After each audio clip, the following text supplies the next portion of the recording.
taga-marinate ng karne, taga tagaluto, tas tagahugas din ng pinggan, tagawalis, tagapunas nung mesang pinagkainan ng customers. And there was one time I had a schoolmate na kumain dun sa barbecue station na yun. Tapos nakita ako, sobrang nahihiya ako nun.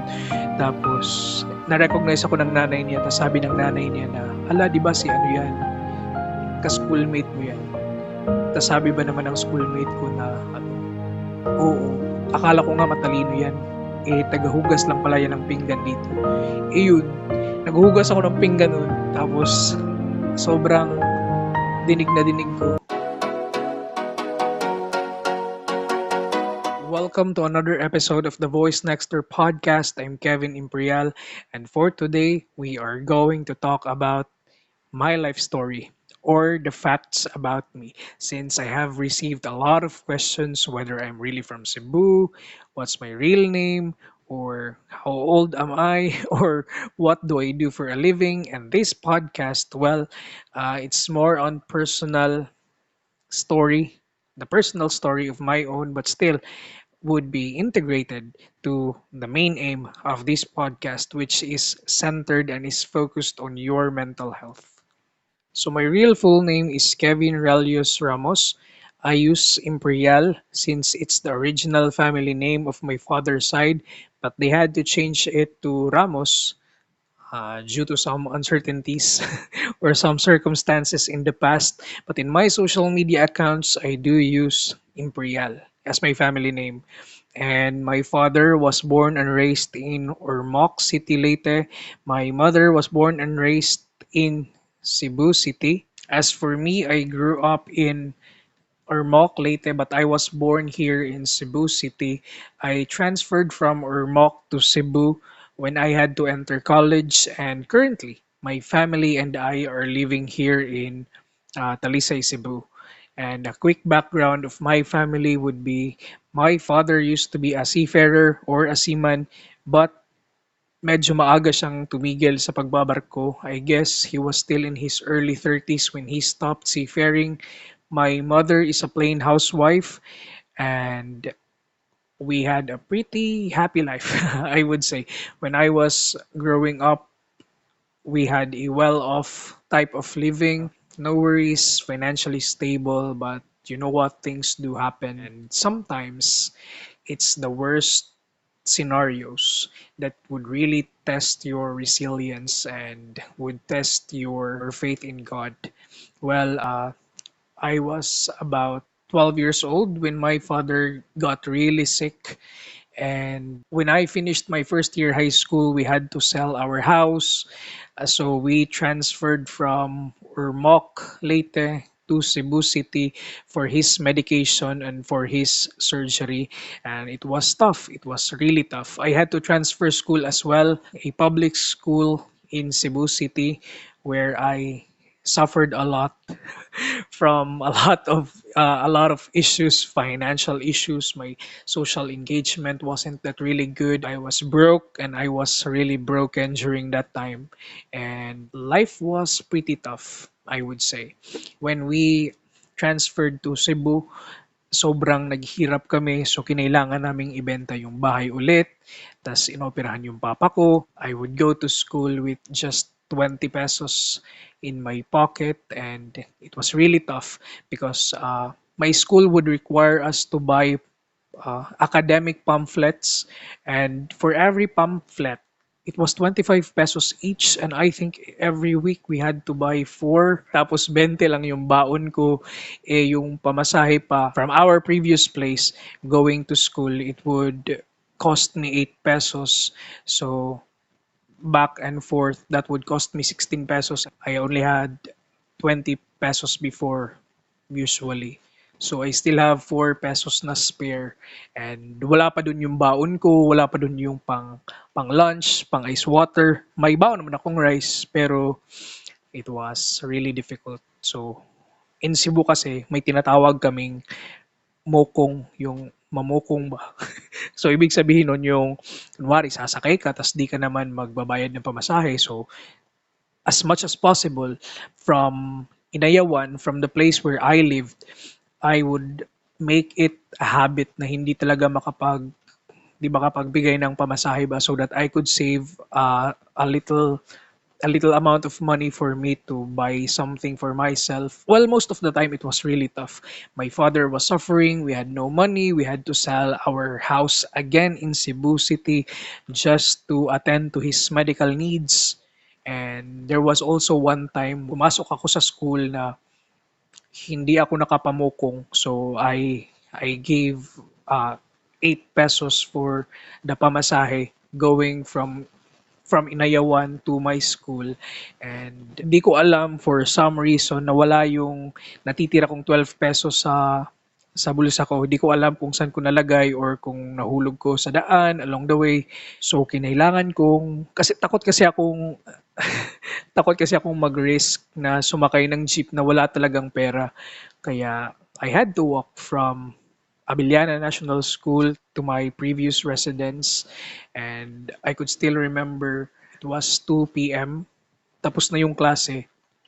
So I decided around 2:30 I will be starting to walk papunta sa bahay. But I think it took me 3 hours to walk. I really wasn't sure about the route kasi nga yung sinusunod ka lang na ruta is yung dinadaanan ng jeep. Eh sobrang layo pala nun. Eh hindi ko naman alam kasi nga galing akong Ormoc Leyte nun. Kaya yun, as in sobrang tagal. Tapos when I was walking, yung sobrang nauuhaw na ako. And I thought I still have 2 pesos in the pocket dun sa bag ko.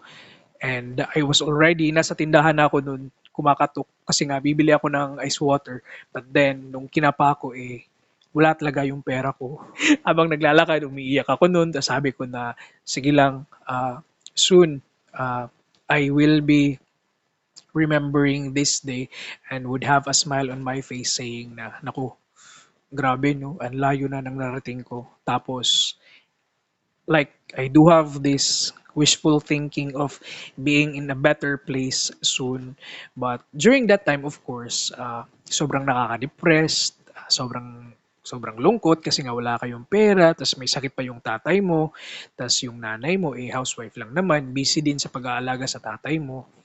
After his surgery, we went back to Ormoc and then we stayed sa bahay ng isang relative. At first, it was really nice. They were very welcoming, but you would really test people's attitude when you spend some time with them. Lalo na kapag magkasama lang kayo sa isang bahay. So yun, we had problems also, and I could still remember kasi nga tumira sila sa parang urban poor and the place wasn't really developed. So kinailangan naming mag-igib. It's not really far pero yung may dala kang 2 galon or 2 timba minsan tas kailangan mo pang dumaan sa putikan para lang makapag-igib sa poso kasi nga yung lugar or yung bahay na tinirhan namin is nakikitira nga lang kami sa isang relative tapos hindi pa develop na urban poor tsaka medyo remote pa yung area. So yun, it was really difficult and kinailangan pa yung punuin mo talaga yung drums nila. They had 5 drums, I guess, and the sixth drum is para sa amin. Tas bawal namin galawin yung tubig nila na pinag-igib namin ng ate ko. That was really tough. Then when things got worse, so yun, lumipat kami nag-rent pa kami ng isang bahay. Hindi rin kami nag-survive doon kasi nga yung tatay ko di naman nakakapag-work na. Tapos si mama housewife lang. Tapos ako noon student pa. So pumunta kami doon sa lola ko. Nung nandun na kami sa lola ko, sakto din naman. Uh, my father passed away dahil sa cancer. So yun, life was really not in favor sa mga bagay na nangyayari sa buhay ko noon. Tapos, I was really depressed. I had a lot of anxieties. Wala din kaming pera. Kaya noon, tumigil ako sa pag-aaral. So I stopped for a year. I didn't eat well or I would not eat for a day.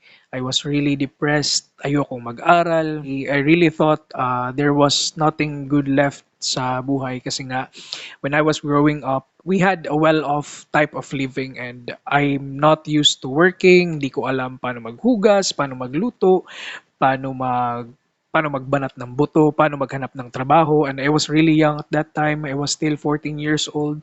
So I stopped. And I could still remember there was one time I got really sick and my mother was with me and she said na nak, okay lang naman, naiintindihan ko kung depressed ka ngayon or kung ayaw mong mag-aral, but yung tatay mo kasi di matutuwa yun na nakikita kang ganyan. So yun, it was my awakening to do something better, to make better plans not only for myself but for the whole family. So a year after, I studied again.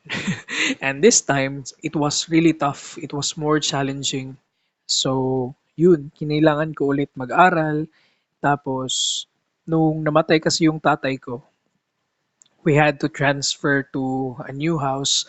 Eh, wala naman kaming perang pang-upa. And I could still remember my mother had 800 pesos, as in, no more, no less. It was just 800 pesos and naghahanap kami ng pwedeng upahan na kahit kwarto lang.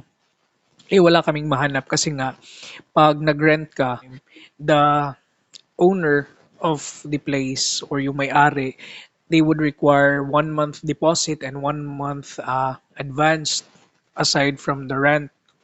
Naaalala ko, pinakamurang room yata is 1.5. Eh, buti na lang may, di namin kapitbahay talaga, pero medyo malapit lang din yung place na yun sa dating bahay namin. Siguro naawa kasi nga walang-wala talaga kami. Kaya yun, pumayag siya. Tumira kami sa ilalim ng puno. Parang bodega. But yung bodega na yun, it was actually kay Mito tree. Tapos may pinagtigpi-tigping yero. Tapos ginawa ng parang bubong para magmukha lang siyang kwarto. Kaya yun, dun kami tumira. Kung nai-imagine mo yung parang isang buong queen size na bed, kapag nilatag mo yun, ganun lang yung area nung kwartong tinitirahan namin. He agreed na 800 pesos lang daw per month tapos it was really tough kasi nga kapag umuulan, syempre yung mga yero nun pinagtagpi-tagpi lang. So when it rains, basa kayo sa ulan.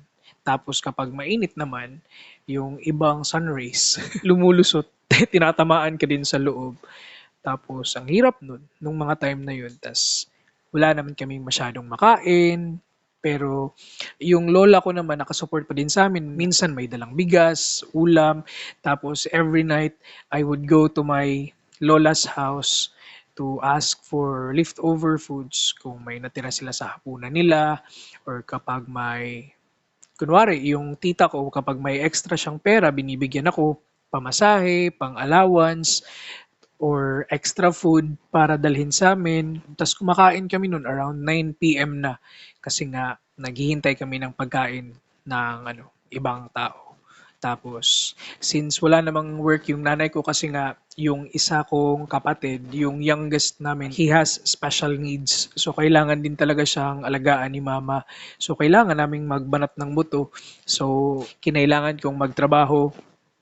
In the morning, I would work as a helper sa isang convenience store. Kinailangan kong tumulong dun. Tapos, I had to go to school.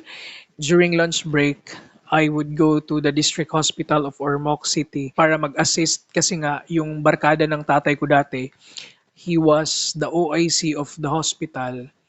Wala siya dapat break time sa noon but gusto niya kasi matulog. So, instead na magtrabaho siya, ako yung taga-answer ng calls, tagaligpit ng files niya, taga-bili ng kung anong gusto niyang ipabili. So, yun lang. Tapos everyday, binibigyan niya naman ako mga 200, minsan naman 150. Tapos, after nun, balik naman sa school. After ng aral ko, on weekends naman, dun, tumutulong ako sa isang malaking convenience store malapit sa amin. Tindero ako dun, minsan helper din ako ng baker kasi nga may bakery din yun. And most of the time, ano din, kargador ako ng mga bote ng beer, soft drinks. In worst cases, kinakailangan mong mag-deliver kahit na tanghaling tapat, sobrang init. Ganun yung routine ko dati. Tapos, every Sunday, I would go to food park dun sa Ormoc. Ako yung helper dun sa isang barbecue station, taga-marinate ng karne, taga-luto, tas taga-hugas din ng pinggan, taga-walis, taga-punas nung mesang pinagkainan ng customers. And there was one time I had a schoolmate na kumain dun sa barbecue station na yun. Tapos nakita ako, sobrang nahihiya ako nun. Tapos na-recognize ako ng nanay niya, tapos sabi ng nanay niya na, hala, di ba si ano yan, ka-schoolmate mo yan. Tapos sabi ba naman ng schoolmate ko na oo, akala ko nga matalino yan. Tagahugas lang pala yan ng pinggan dito. Yun, naghuhugas ako ng pinggan nun, tapos sobrang dinig na dinig ko. So, out of hard emotions, umalis ako, nasa likod lang ng barbecue station, tapos iyak lang ako ng iyak. Tapos nakita ako nung may-ari ng barbecue station, sabi niya na, okay lang yan, I know daw, malungkot ako, pero soon daw, years from that day daw, I would go back to that memory and would say na it's just part of the plan that God has for me. Kaya yun, okay na din. High school was really a struggle. I was really juggling studies, work, and also uh, I was a very active member of the Philippine Red Cross Youth. I was the president of the School Red Cross Youth Council hanggang sa kinailangan kong mag-college. Wala naman kaming pera. Kaya nung third year pa lang, nag-gather na ako ng info kung saan pwedeng mag-apply for scholarship. During my fourth year, I had lots of scholarship already to choose from since I took a lot of exams. But then one time, well, a university from Cebu came to our school and they said may scholarship sa mga gustong magseaman, kumuha ng marine transportation or marine engineering na course. Nung time na yun kasi, mag-exam kami dapat nung sa English namin na subject. Yung English teacher namin nun medyo strict. During that time, I really didn't like taking the exam and my teacher said, if you would take the exams for the scholarship, she would exempt us from the examination sa klase niya. Kaya yun, grinab ko na, tinay ko na yung exam. After nun, doon na nagbago lahat. Pumasa ako sa exam. It was the Norwegian Ship Owners Association Philippines Cadet Program sa Cebu. So I had to travel from Ormoc to Cebu and a lot of exams, physical, psychological, medical. Hindi pa kasali dun yung mga exam na sangkatutak bago kami natanggap dun. Applicants were around 10,000 during that time.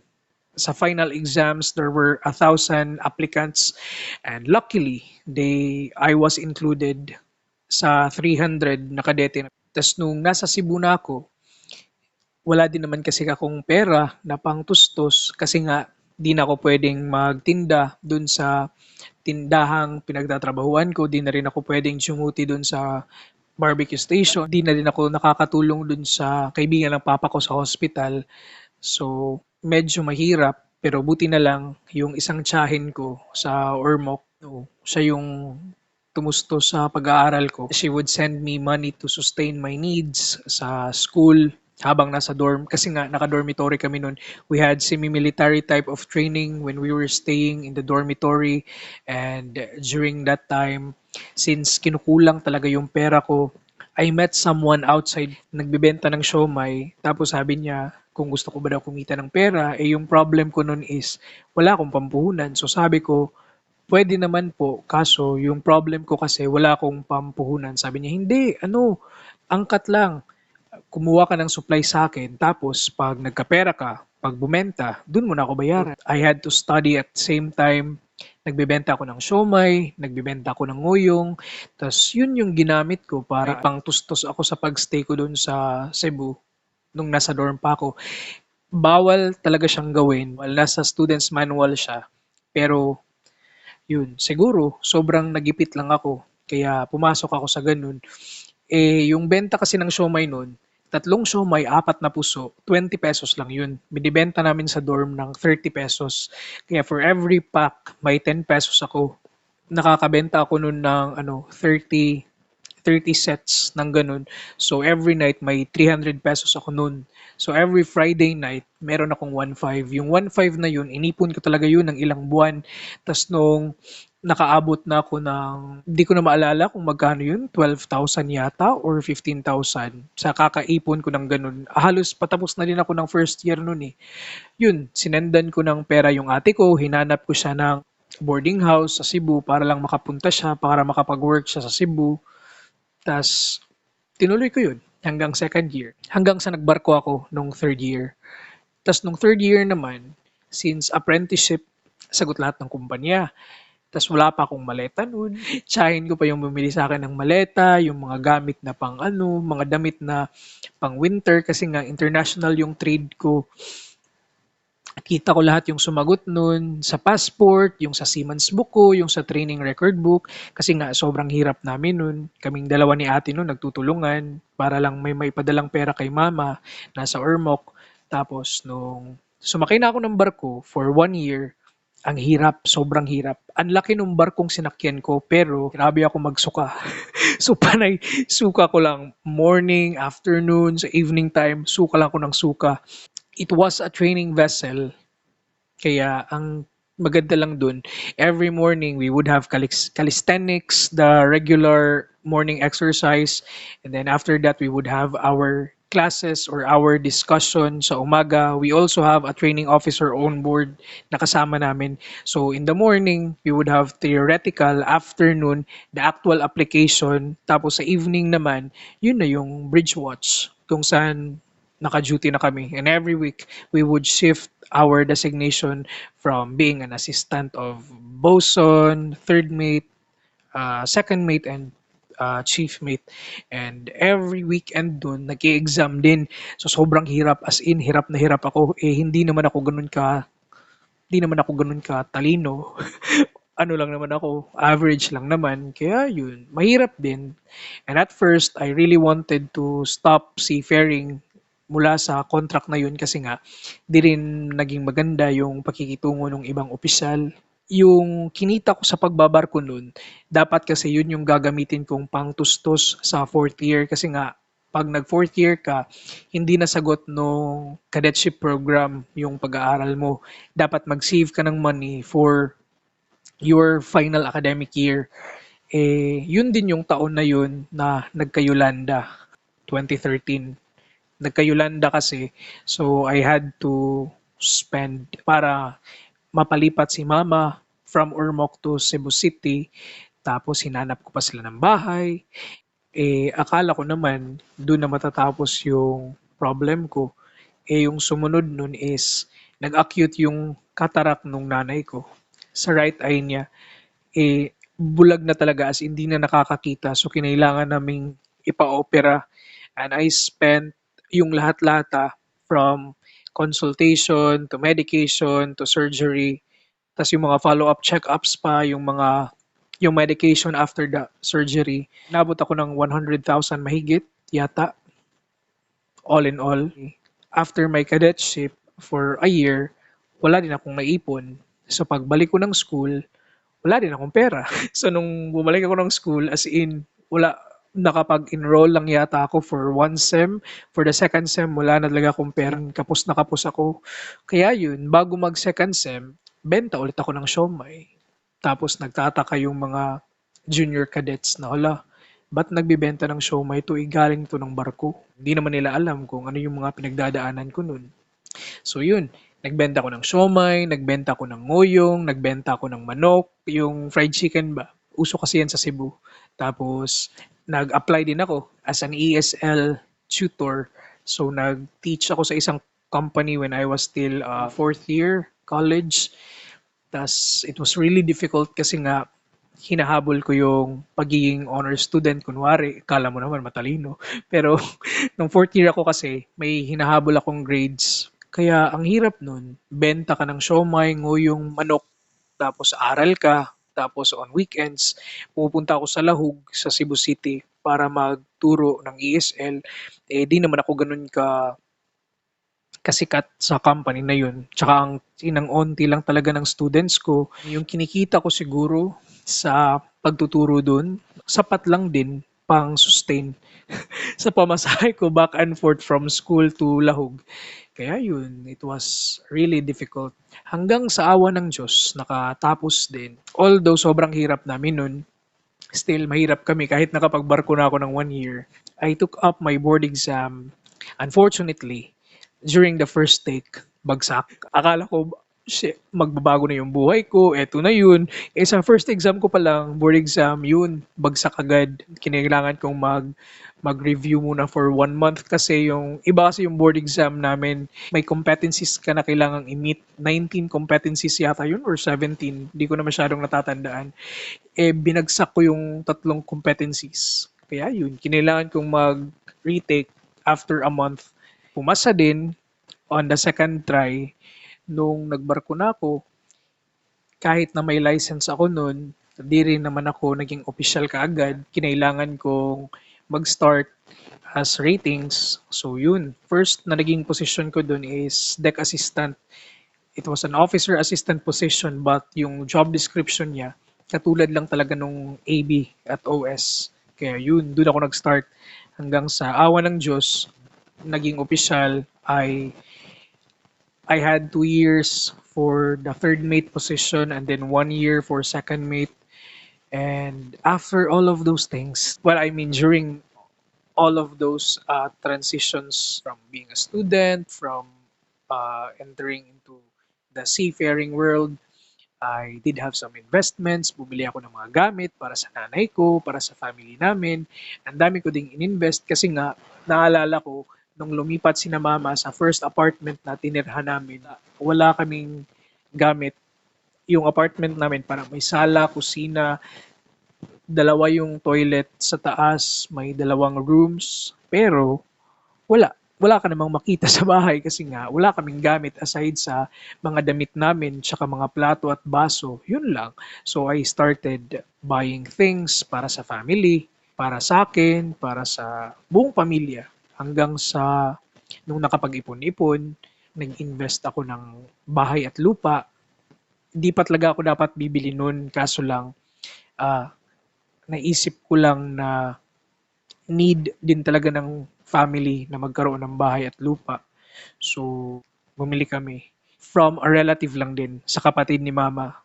Sadly, due to some circumstances and family issues, I had to give up the house and the lot na binayaran ko. Hindi ko naman fully paid yun, pero medyo malaki din yung nawala sa akin. Nung nawala kasi sa akin yun, eh, sakto din naman na na-promote ako nun from third mate to second mate.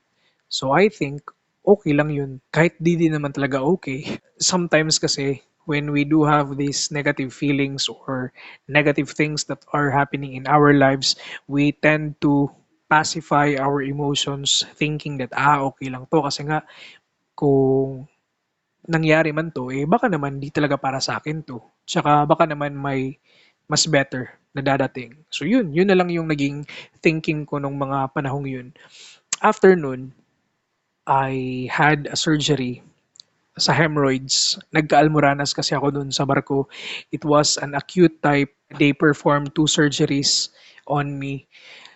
And after nun, parang siguro self-realizations or I really wanted to pursue a different path kasi hindi naman kasi first choice ko yung seafaring. Nagseaman lang ako kasi nga yun, parang need lang talaga. Kasi nga, it's the only way na kaya kong maisalba yung family ko at the earliest time kung ginusto kong mag-masscom or kung ginusto kong mag-medtech. It was a path na hindi ko nakikita yung sarili ko na may aahon ko yung family ko from poverty. Because literally, we were very poor. We were living under Akaimito tree. And kinakailangan ko talagang magkapera agad-agad. So yun, girinab ko na yun. Tas yun, after the surgery, I stayed in Manila for a while. With the help of some friends, I do have a very close friend that works in Marina. I also have a I also have really great friends in an airline company. They work as flight attendants, and I really owe a lot to them. Also, my family as well, they were very supportive during those times. After the surgery, well, I received an offer from a school and they wanted to give me trainings on how I could shift my course from seafaring to being a curriculum developer in one of the universities here in Cebu. So yun, I became the coordinator for curriculum development and review center in one of the universities here. Nagti-teach din ako sa college. So, okay din naman kasi nga lahat ng na-learn ko sa pagbabarko, nai-a-apply ko naman siya sa trabaho. Tsaka yung curriculum naman na inaayos ko is curriculum for maritime din naman, which I think needs a lot of help, and the maritime industry really needs a lot of brilliant minds to work on its curriculum for us to be really internationally recognized. Kaya yun, kahit na there are a lot of challenges recently, still, God would always provide new opportunities for you to keep going, for you to keep growing as you go. And that's the beauty of life. Every day is a chance of redemption, and no one ever loses unless that person would give up on his or her dream. And what inspired me to create the Voice Nexter podcast is the fact that this is the 11th house that we have transferred to. So 11 times na kaming palipat-lipat ng bahay. I had 14 jobs already. Way back in high school up to now, I am the breadwinner of the family, and I think this type of platform is great for those who are struggling with something. May it be a transition from choosing a career path, or may it be the uncertainties and circumstances that you may have had in the recent years or at present. And I think during during these transitions in life, a lot of people must have the right mindset, must be able to know on how to fix their thoughts, and that's the main aim of this podcast. That is why I was very eager to launch this platform to those who are always listening to this, or for those who will be listening to this. To those who are struggling in life, always remember that nothing is stronger than a broken man who is trying to rebuild himself. And when you are transitioning from the highs and lows of life, you really have to learn to be okay, even if you're not invited, even if you're not included, or even if you're not considered. And you must pay attention. Always remember that everything that you're going through right now is preparing you for what you have asked for. The more difficult it is to break through from the barriers of life, the stronger the character you will develop. And during this trying time, as you pursue things for yourself, always remember that your mental health matters.